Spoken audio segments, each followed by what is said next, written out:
Hey, no time to waste. Let's hop right into it. Y'all know how I do. We're going to do Stephen A. Smith reacting to Trump support. Oh, it's pretty cool. Stephen A. He's a good guy. He's a smart guy. I love watching him. He's got great entertainment skills, which is very important. People watch him. You know, a lot of these Democrats I watch, I say they have no chance. I've been pretty good at picking people and picking candidates, and I will tell you, I'd love to see him run. President Trump expressing some unexpected support for a potential presidential bid for my next guest. Could he be who Democrats are looking for? Joining us now is the host of the Stephen A. Smith Show and ESPN's The Tape, Stephen A. Smith, who is floating a potential 2028 presidential run. You just heard President Trump. Stephen A. Smith in the run for president. I was just Googling, like, why they talking to him. He about to run for president? Oh, screenshot that. Let me see. And expressing that unexpected support for a potential 2028 bid. What was your reaction when he said that the other night?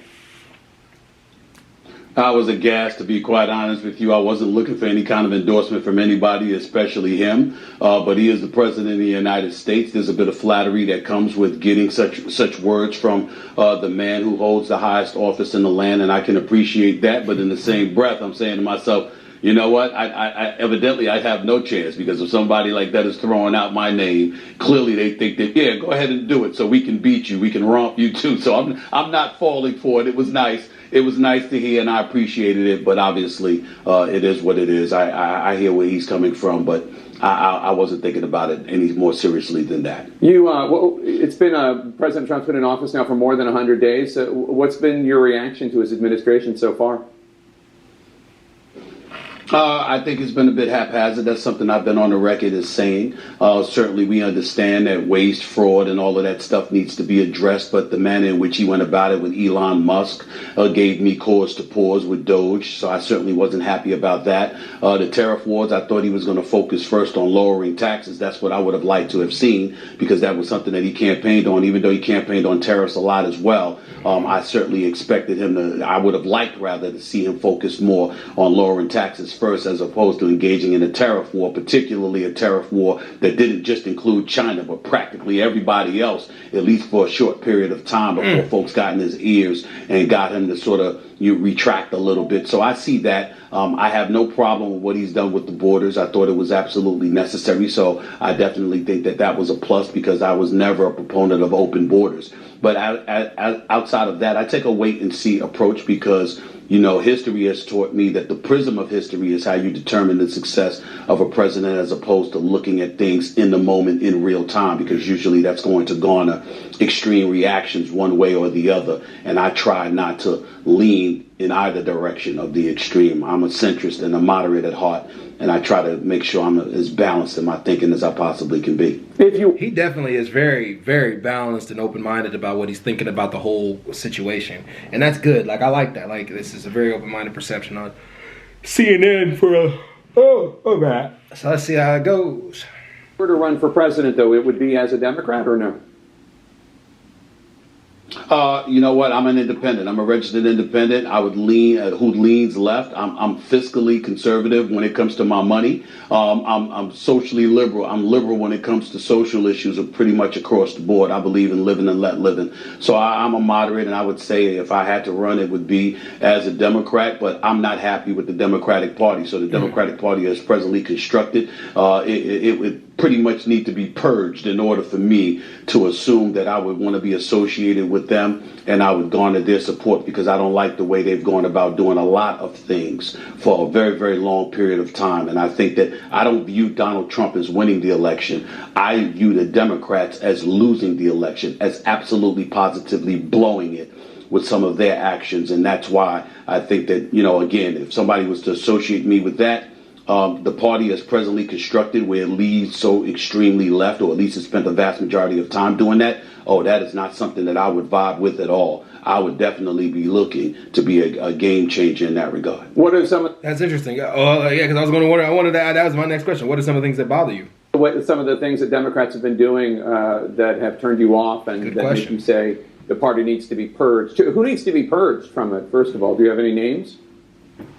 Well, Well, I'm not going to name names. I'm not going to do that to a lot of people. But we know who the extreme left is. We know how they go about operating. We know what we lean towards when it came to open borders. We know that the spending was excessive, even though it's excessive on the Republican side as well. I think a $37 trillion budget. When Republicans try to act like it's just the Democrats, that's not true. But the Democrats certainly shouldn't be absolved from blame in that regard. Certainly with identity politics, woke culture, cancel culture, I thought that was something that ravaged our nation psychologically, because you had people literally scared they were going to lose their jobs if they pronounced the wrong pronoun, for crying out loud. It got that bad, and I think that's one of the reasons that Donald Trump is in office today, because so much stuff.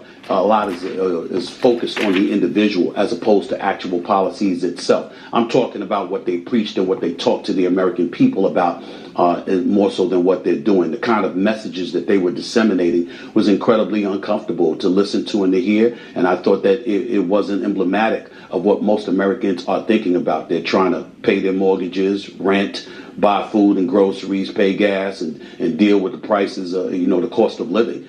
And they want safety in the streets. That's primarily what most American citizens are about, trying to live in peace and harmony. And that's not something that I think either side has promoted along the way. And that's why I think the state of the nation is what it is at this particular moment in time. Wait a minute. So okay, your identity politics was a big problem. I definitely totally agree with him on that. I agree with a good majority of everything he just said. But you didn't say you didn't like what they were doing. You said you didn't like what they were saying and what they were trying to get people to say. So he's a Democrat, so of course, I get that. So because he's a Democrat, he's like, okay, boom, like he likes what they do, just not what they're trying to say. Understandable. You know what? Actually, I have no quarrel with that. No, I think my quarrel with that is, but he didn't say he supports the other side. So no, actually I have no quarrel with anything he just said. He cleared it all up, because the next question would be, are you okay with what's happening now? But he's not. He didn't say he was. Let me back off a little bit. Well-spoken guy, man. Like, actually, he's so well-spoken, it was like actually complicated to find an area and like to find quarrel with, but at the same time, find quarrel with. Sometimes in these videos, I am looking for like what I don't like and what I do like about what they have to say. I'm fair though, at the same time, but well, that was well-spoken. Shit. You last month said that there are clearly other people more qualified to be president than you. So what do you say to somebody out there who's watching, who thinks you have no political experience, no foreign policy experience? You're a gifted TV sports commentator without question, but are you really prepared to be president of the United States? How would you answer that? I would say they're absolutely right. I'm not prepared. I'm not qualified. I have no political history whatsoever. I've never been interested in politics a day in my life. How did I come to this conclusion where I've left the door open? I'll tell you how. Elected officials have come up to me. Folks in the streets of America come up to me every single day. Not only that, my own pastor, A.R. Bernard from Christian Cultural Center in Brooklyn, New York, said to me, show respect to people who love and support you by leaving the door open, because you never know what God has planned for you or for us as a nation in the years to come. Just leave the door open. So that's what I did. I know that I have a voice, whether it's on ESPN, whether it's with the Stephen A. Smith Show on YouTube, and iHeartRadio, or any place else that I go. I know that when I speak, millions upon millions of people hear me. One would surmise that they listen to some of the things that I say. And then I look at our politics. How worse can it get? Do you realize right now, and I'm saying this facetiously because I know that you do, Jake, doing what you do every single day. Do you realize that if you are an elected official, your real work is with the campaign? Once you get into office, literally you can get away. I'm talking about the nation's capital specifically, not state and local politics, just the nation's capital. You realize that you can literally go on Capitol Hill, and all your job is to do is to disagree with the other side.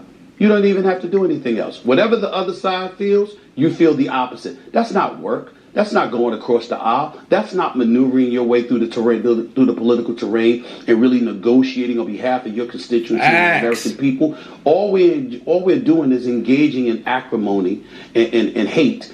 And as a result, the American citizens are suffering. So when I look at it from that standpoint, and I think the kind of impact that I could have as a centrist, as a moderate, as somebody who believes in being sensical and engaging in common sense, unfortunately, I believe that if I did take this very, very seriously and I moved forward and I decided that I wanted to be a politician, do I believe I could win? You're damn right. But it's by default. It's not because I'm the most qualified candidate in the world. It's because of the state of our politics in the nation's capital, the politicians that we're looking at, and the fact that we don't believe for 1 second that they are serving the interests of the American people, nor are they interested in it. People look at me and they know one thing. I would be interested in serving the American people and doing what's in the best interest of this country. That means you, that means me, that means the black community, the Hispanic community, the white community, everybody. Because if all of us are rife with chaos, all that's going to lead to is America's destruction. And why would we want to be a part of that? So again, I'm not qualified. There are plenty of people that are qualified, more qualified to be here. Practically everybody. Facts. But are you going to win? And are you going to be committed to doing what's in the best interest of America? Yeah. I know I'm that kind of person. Yeah. That much I will say for myself. I'm not interested in division. I'm interested in galvanizing. That's what I'm about. That's what I try to be about. And sometimes you do that by calling it like you see it. And that's certainly something that I have proven I would do. I'd call it like I see it. People would know that. 100%. Stephen A. Smith, we'll have you back. Thank you so much. That should be a slogan. That should be a slogan. I call it like I see it. I call it like I see it, and I'm going to call it like I see it. Well, hey, man. Yeah, I hope he runs. Like, he would make a really good, like, that's what we need. We need people that are like, okay, look, I want this and this and this. And I think he could bring the Democratic Party together. Maybe he could. Like, he sounds like a very believable, trustworthy person. Who knows, you know? But if Trump can do it, Trump didn't have any experience in politics either. I think Stephen A. Smith can absolutely do it. But anyways, y'all, I'm out. Peace.